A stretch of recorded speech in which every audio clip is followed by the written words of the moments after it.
Matt, I'm going to start with you. You got things going early. You got that 30-yard strike. Were able to beat Cloutier up towards the right corner.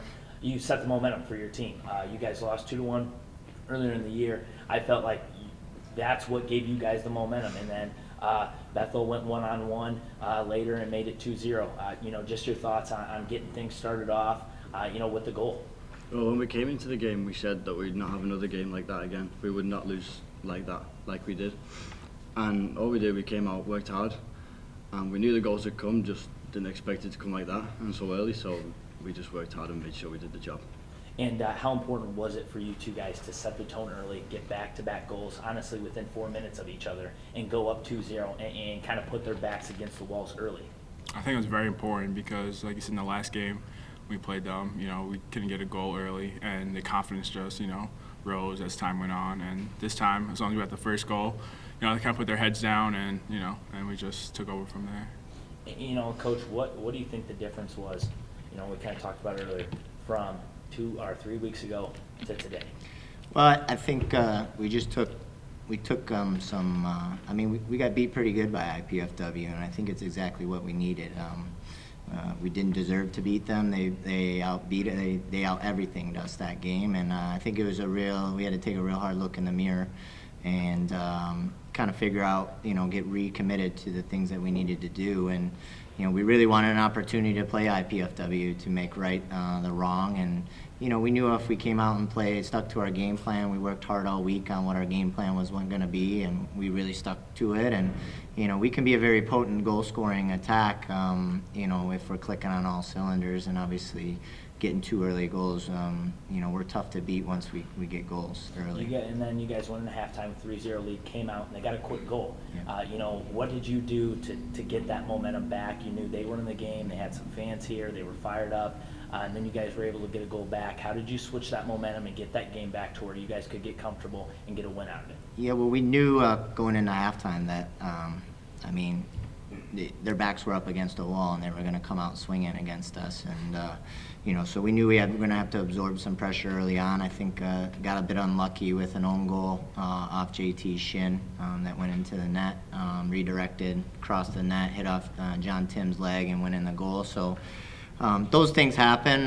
Luckily, we had built ourselves up enough of good cushion, but we just got recommitted and refocused and, just stuck with the game plan. We put in some fresh legs and,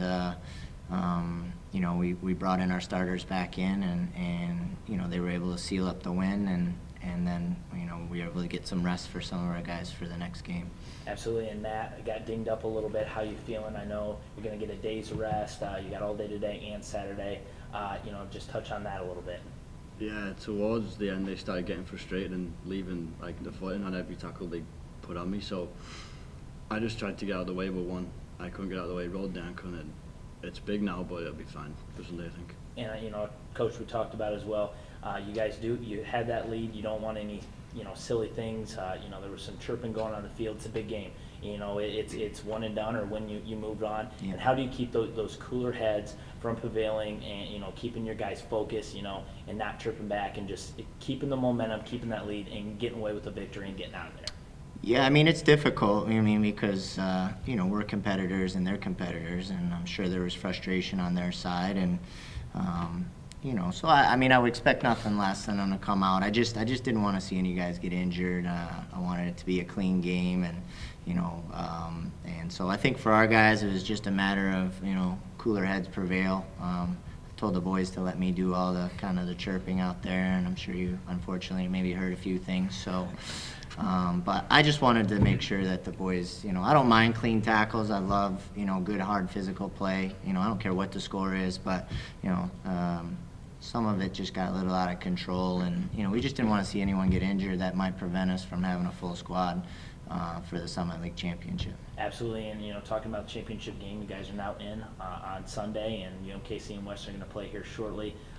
No matter who you play, what is it going to take to go out there and get a victory? It's going to take our best effort of the year. It's everything's on the line.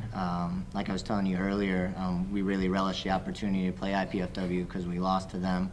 When we had really good games against UMKC and Western Illinois, and we were able to get 2 good results against them. So I'm sure, whoever wins today is going to feel the same way about us. Hopefully they go out and beat each other up really bad. Maybe go into double overtime, some penalty kicks, and hopefully they'll get real tired out. But Eric and Rick do a great job with their programs. They got, they're going to battle their tails off, and whoever wins, we know we're going to have a tough game.